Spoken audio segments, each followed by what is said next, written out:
Hello, once again. Welcome to another one of our online lectures. This one is going to relate to the concept of venue management, or actually managing the venue, the people who manage it. And I'm going to break this into two parts, as I've done before, to keep it a little bit easier for you to follow. In the first part, we're going to talk about management philosophy and some brief aspects of what that's about. Essential management responsibilities and tasks, how the facilities are run, who's running them, for that matter. We'll talk about a convention center case study in with the Orlando Orange County Convention and Convention Center. We'll talk about outsourcing services, what we do outsource, what can be outsourced, other operations, such as food and beverage and so on, in terms of what actually is involved with the operation of the center. And then in the second part of the lecture, we'll talk about managing green facilities, which I think is a critical issue for all of you and one you have. So let's talk about establishing a management philosophy. To begin with, both in the management and marketing perspective of an operation like a convention venue or any operation for that matter, you need to set a mission and a purpose, some goals, criteria that measure what your success is going to be. Here's an example from the Hong Kong CEC. And you'll see under mission, what they talk about here is being the best in Asia at what they do, right? The best in Asia at what they do. And then under the vision, rather, under the mission, now they talk about customers, being customer focused. They talk about quality, and then they talk about their team. So it's essentially connecting that. And we're a people business, we're a service, so therefore we have to deal with that. So we need to be thinking about that as we staff, as we put people into operations, and so on. So let's talk about those operations itself in terms of what actually we have a responsibility for in managing a venue. Certainly it's financial success. We'll show some of this in the case study later, but rental policy, booking policies, parking, leasing terms, maintenance, energy use, and on and on. All of these are revenue sources and potential cost aspects, which we need to be able to manage. Within our operation, we have team members who have some basic daily responsibilities. They're the ones who take care of the customer at the very basic level. And then we have those at the broader responsibilities, those who have responsibility over everyone else. Let's talk about those in detail. Basic responsibilities. I'm not going to go through this whole long list, but they're ensuring the tenant has building conditions, equipment, event services needed to create a successful event. The tenant is the customer, okay, the customer. Cleaning services, F&B services, personnel and building security year-round in terms of the actual daily operations part of things, okay.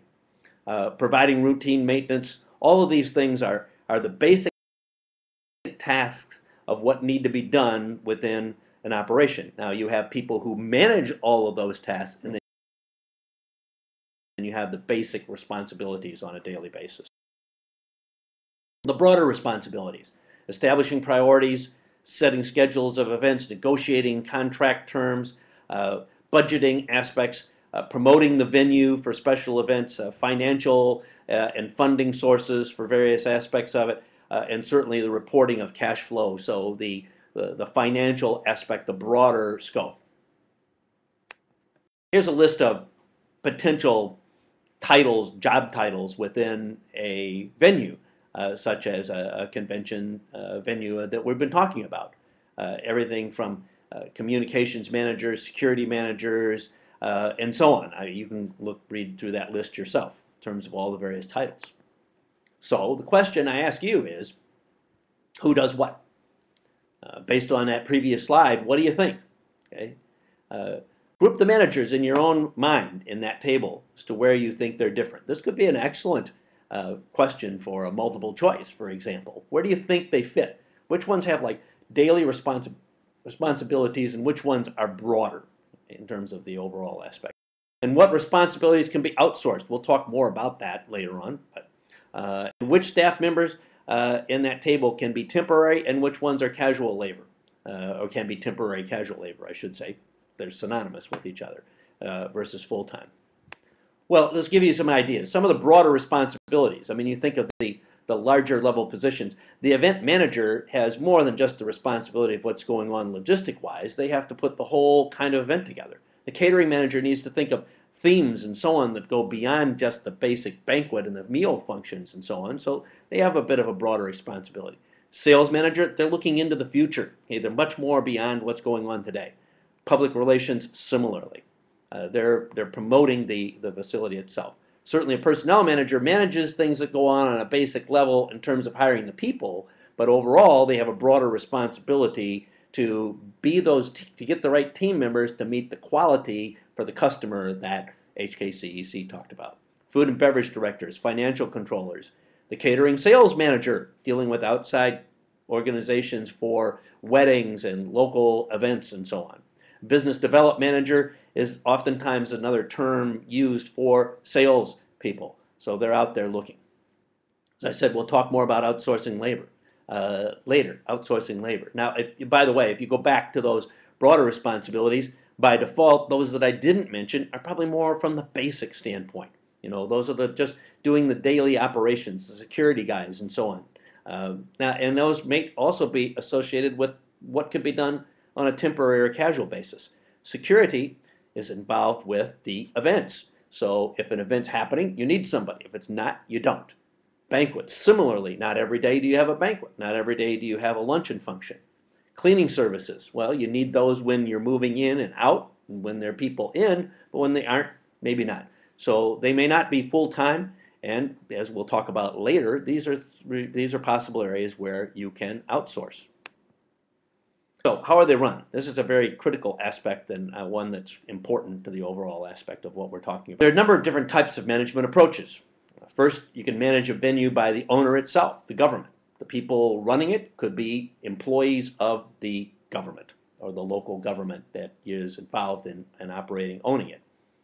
Management by an independent authority or a nonprofit corporation. I'll talk about that in a minute, but this is an organization, quasi-public, if you will. They're not a government organization per se. They may be funded by it, they may report to it, but they are a separate entity made up of a combination of different parts of different aspects of what that organization is about, such as the marketing side and convention and convention and visitors bureaus, as well as the operations side. And then a third way is to manage by a private company. And you'll see a link here to SMG. And you should look at that. You'll find that they don't have any properties in Asia, although as we've learned by our presentation on the group that did China National Convention Center, SMG is a consultant in that situation. But they do have North American and European operations in all kinds of levels, stadiums, convention centers, so on. Now, this is an example of what I mean by the differences between different operations and what roles they play. This is, as I worked for the San Jose Convention and Visitors Bureau, this was the structure. As I put it here, the current when I was there relationship. On the left side, you see the Convention and Visitors Bureau that I was a part of. Now, they did the marketing and sales for the convention center to major groups, conventions, meetings, exhibitions. Our funding source came from the tourism occupancy taxes we've come for. We had a board of directors, and then we had members. In our case, there wasn't an actual membership, but in most cases there would be. Then if you look down at the bottom of that, you see hospitality community, media, employees. That's who we interacted with in the process of things. That's who we were about trying to sell it in advance. If you look on the right side, you see the convention center operation. Here they were the operations and sales to local type events. So they worked for the city of San Jose. And they are also responsible to the hospitality community and to taxpayers because they work for the government. So now let's look at the center portion. What do we mean by the customer? Okay, customer one, they might be using the Convention and Visitors Bureau for helping them to actually book the center, to make the commitments to the city of San Jose as far as what hotels they're going to use and so on. And they might also be relating then to the convention center in terms of the logistics and the operations of the activities in the convention center. On the other hand, customer 2, they may just go directly to the convention center and put all their eggs in that basket alone and not use the CVB. And that creates conflicts, by the way. I mean, that's challenges. Who's supposed to do what? And you know, there's a fine line sometimes between what's a major convention activity and what the convention center needs to deal with, especially when it comes to things like trade shows and exhibitions. Now, another model, which is the model they moved to after I left in the process, is the authority model. And this is quite common. You'll find this in a number of operations. Las Vegas does it. I know St. Louis, Missouri does it. There's a number of places that do it. What they do is they form one organization that is the umbrella over the Convention and Visitors Bureau and the Convention Center. So everybody reports to the same CEO, the same CFO. Everybody's at the top reporting there. The CVB, essentially division of the authority, does the marketing, sales, tourism, services, commissions, no dues, or tax revenue, non-dues and tax revenue. That's what they're about. Okay, they gain they get commissions that get put back into the operation for the marketing of the operation. So they do everything in that aspect. And then the convention center then becomes just the operator. They do the facilities, the operations, and they're responsible. They get the revenues from what is sold by the Convention and Visitors Bureau. And of course, they're about what the customer satisfaction is about in the process of things. So if you look at this from this perspective, now you see one umbrella. Seems like a much easier operation, right? Well, there's still a lot of political challenges in that, because who's responsible for the authority and where does that division go? And you know, sometimes it's hard to make a transition, which it has been in San Jose to do that. But personally, I think this is a better way to operate. Now, the characteristics of management by a venue owner, the public, you know, if it's owned by a local government, which we've talked about is most of the case, then you have a bureaucracy and policies that handicap you from a financial perspective, an operating perspective, and even a lower employee morale, because you can't do things necessarily based on profit motivation, okay, because you're working for a government. So that's one of the challenges if you happen to be managed by the public sector and not by a private entity. Catch my notes up here a minute in terms of where I'm at. Now, let's talk about when it is managed by an independent authority, a not-for-profit organization like I just talked about. Well, this avoids the disadvantage of government, because now government's not actually managing it. And the role of the authority then is to develop operating goals, undertake annual budgets, creating plans, and so on. You know, they're not running the day-to-day business. They're responsible for the overall management. They give the day-to-day business to the division of the authority that runs the operation. The disadvantage is that sometimes these authorities don't have the professional qualifications or leadership skills. The board members come from all kinds of different organizations. They may not have any knowledge about what's going on within the industry itself. They're just civic leaders who contribute their time, and that can be a challenge. Or maybe they're even, some of them are government, or in the case of San Jose, there's labor union involvement in that process, and that can be a conflict and a conflict of interest sometimes. Now, when you use a private, the third form that we talked about, the private aspect, now there's a profit motive that's generating the activity. Okay? The private company is making revenue off of the actions that they do. They're being paid to do that by the center, but they've got incentives to keep their management fees in line, to get the right contracts, and so on. There's a lot of incentive to do that. But private management companies are unrestricted by political obligations and labor agreements, so they may succeed in obtaining profitable events and contracts. They have a lot more flexibility. They increase the number of commercial events. In fact, because of some aspects of the way that authority is run in San Jose, they may find themselves going back to a private management company in the future in order to alleviate some of the political issues that happened as a result of that. So the advantage change through a private management is that they can specialize their services. They have their own, if you have an SMG, they have their own contract attorneys, their own event specialists. They have people marketing them all over the world. You know, they have professional training seminars for their staff. They have a career path where people can move from one venue to another.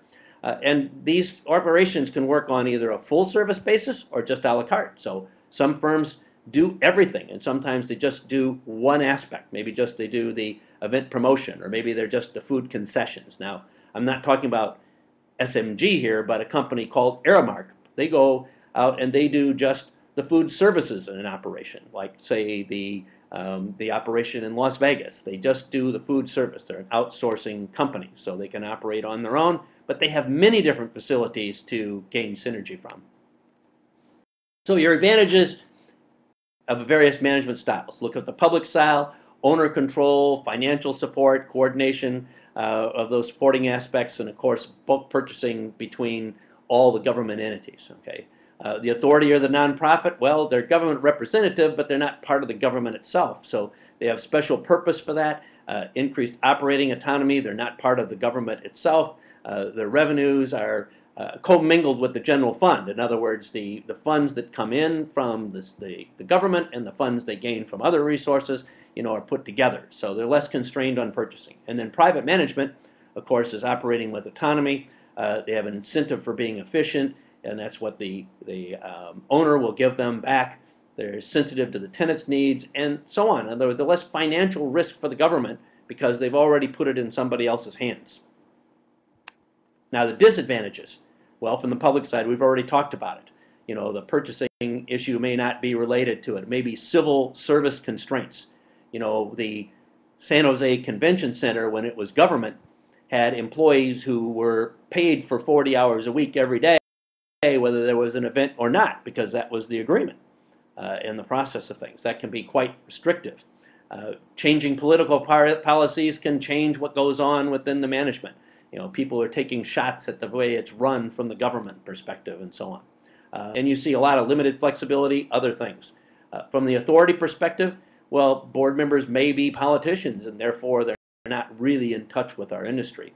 Lack of incentives, bureaucratic aspects of it, and then you have people who come and go on the board, and so that can change the whole complexion.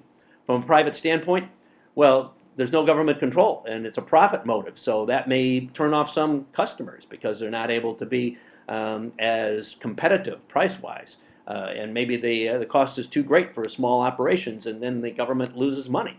So there could be a lot of different factors there in terms of what might be the case. And you should be very familiar with these different sources, and these tables are good tables to use for future. So let's talk about an example of a convention center I know well from my days when I was in Orlando.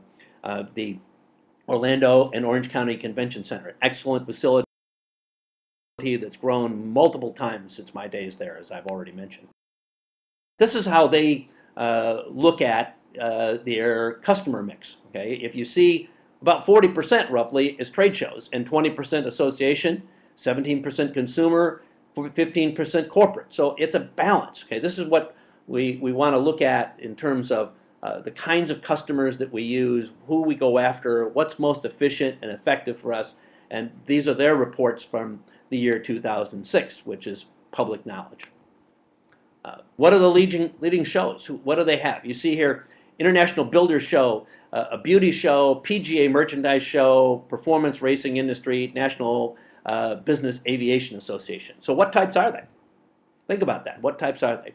What's the International Builders Show? Probably a trade show, right? Beauty show, maybe that's a public show, perhaps, or at least it's a local show. A merchandise show, that's another trade show. You look down there, National Business Aviation Association, that's an association meeting. So what's the balance here in the process of things in terms of what they were showing you before? And this is a key issue, is what is your determined desired event mix? What do you want? What should the owners do in terms of determining that primary purpose? The owner being the government, right? Is it about improving local economy, so you want more local events? Is it about making sure that civic needs are met? Because sometimes that'll conflict with conventions and meetings coming in on an international basis. And what are our target levels of profitability? Remember that we operate in the red, but we still have to meet our expenses. And so there's consequences on booking policies and so on as to how this is determined, and also, of course, on our policies with regards to who we hire to go out and actually manage the facility.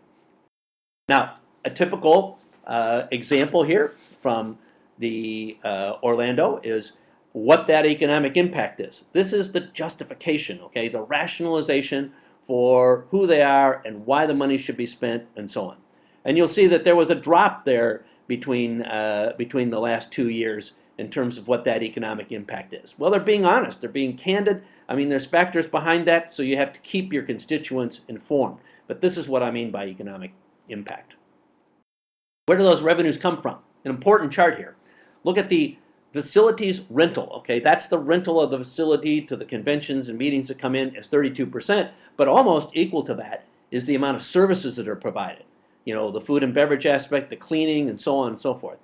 Sorry, food and beverage is not in that. That's in the concessions aspect, 15%. So there's a lot of revenues that are built from the services. In fact, that's 2/3 of essentially everything in there. It comes from other outside sources besides facility rentals itself. And what are the expenses then? And this is an important one to look at, and your case study in your readings talks about this too, and you should be aware of this. This is important information. What's the biggest expense? Wages and benefits. And then what comes after that? Our utilities. Well, it's a big facility, so those are the things that are key. Wages and benefits make up almost 50%, 45%, and another 21% is on the utility costs that we have to recapture.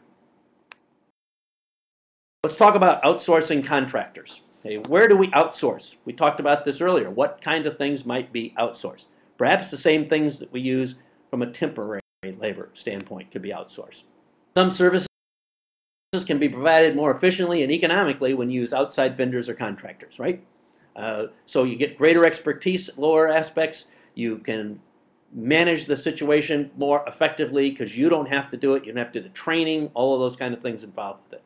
So from different types of management, regardless of the mix of in-house management, outside contracting, certain services are normally contracted for each event. Okay, so even when we have full-time staff, there's still large numbers of variation of people when events come in and out. You have to hire companies to come in and do setup and tear down, clean up, so on, of the exhibition, let's say, portion itself. That could be totally separate from our operation as a venue. We don't have control over it. They're hired by the organization that's using our facility. So, unless they achieve an extraordinary occupancy, hiring full-time staff is costly, as I mentioned, in terms of the San Jose situation. Excuse me, I get some tea. They got into trouble for the fact that they had union contracts that required them to keep people employed 40 hours a week. Of course, in Hong Kong, that'd be 45, right? Or maybe longer. No, hopefully not for all of you. Now, in our agreement with outsourcing companies, there's 3 different levels that we might use, and you'll see these in your case study in your readings for the Orlando Convention Center, which you should become very familiar with. First off, you could have the exclusive aspect, where they must use them. In other words, this is a source that must be used. You can't use anybody else. Preferred, well, those are people we recommend and tell our customers we prefer them. Generally speaking, we as a venue have a commission structure with them. So if they sell a service, we get a commission. Now, this could be a decorating company that comes in and puts up the exhibition aspect. It could be an AV company, and so on. And then the third might be approved. Okay, approved means we probably don't get a commission, but we at least go through a structure of how they're qualified to work with us. So exhibition contractors are approved to work with us. AV contractors approved to work with us. In the case of the Orlando World Center, for example, we had a preferred exhibition company, and they were approved for us because of the fact that we were using carpet in our exhibition facility. We didn't let just anybody in. We had an outside company handling the AV requirements. They could bring in their own, but we also had to approve anybody on their own. And we preferred them to use the preferred because we got a commission. In terms of the Orlando Orange County example, the exclusives, the business center, the food and beverage operation, rigging, which is the installation of the lights and other things that come down from the ceiling predominantly is what we're talking about here. Telephone, internet, whether it's wired or wireless, and your utilities are all exclusive. So you can't use anybody else except the facilities within that center. Preferred, FedEx for those doing shipping in and out. LMG, which is the AV company here. Scooterland, because they use the little scooters and wheelchairs for everyone that might want to use those in terms of getting around within the facility itself. So they have a company that does that. And then, interestingly enough, for outside activities, if they're doing events and so on outside of the venue, Universal Studios. And it happens to be very close by to the convention center, so that makes sense. Now this is a chart that we did back when I was with the San Jose Convention and Visitors Bureau of what services were there. So across the top you see electrical services, food and beverage, telecommunications, security, rigging, all of those. In the case of San Jose, you see that they were all, the first three, electrical, food and beverage, and telecommunication were exclusive, but security they could bring in their own, rigging they could bring in their own. And that varies with the different facilities. And that's something that a meeting professional wants to know, because maybe they have their own preferred company that they want to use. But you'll see across the board, food and beverage is generally speaking done exclusively. Telecommunications, well, done exclusively in a lot of cases, but sometimes you may have more than one operator in terms of that. Security, very different in different places, but most of the time it would be free to bring in your own if you had that exclusive right. So that gives you an idea of how different major centers might do it in different places. Okay, other operational services is the last part that we want to talk about in the first part here. And the first one from other operational services is an important one, and that's the food and beverage operations. You know, we think about the 25% maybe of the operating income. Well, you saw that it was 15% in Orlando's case of revenues, but that may be more profitable than some other areas. The profit margins depend on the attendance and occupancy.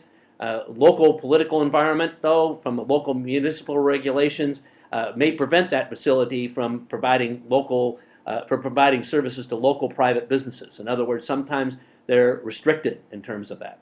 And essentially, you have to be careful to plan the size and configuration of the location and operations for the excessive operations. So the food and beverage people could be an outside contractor, or they might be employed, or they might be within their organization itself.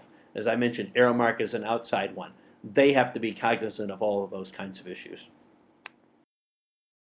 A very important and new development that's been happening in the convention center business today is the need for tracking and being able to communicate where people are within exhibitions. So today, companies are requiring centers to have RFID, radio frequency identification, where you can track attendees. And what you see here is a very interesting example that was done for a convention back in Hawaii a number of years ago that I attended of the Professional Convention Management Association. And what you see here is how many people in the top right, you see how many people are in that meeting at any one time from the different categories. And then you can break it down geographically as the lower right side. And the left side shows more details about the attendees. Now I'll tell you an interesting story in this last part here. I was at a conference where in Hawaii, they like to start meetings very early in the morning because a lot of people come from the East Coast of the United States to Hawaii, and the time zone difference, you can start meetings at 7:30, 8 o'clock.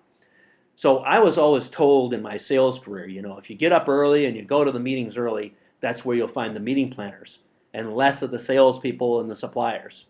Well, I walked into the first session, which was a speaker that I wanted to hear on one-to-one marketing, which we'll talk about in the next topic in our subject here of marketing. And I looked at that board and I saw at 7:30 in the morning that indeed 90% of the people there were planners. There were very few suppliers, and if you look a little bit further down there was faculty and students. And you know what? I was the only faculty member, and very surprisingly perhaps to you, 7:30 a.m., right? No students. I wonder. Okay, this ends our first portion of the lecture, and I will continue with the second portion, which will be on the green meetings shortly.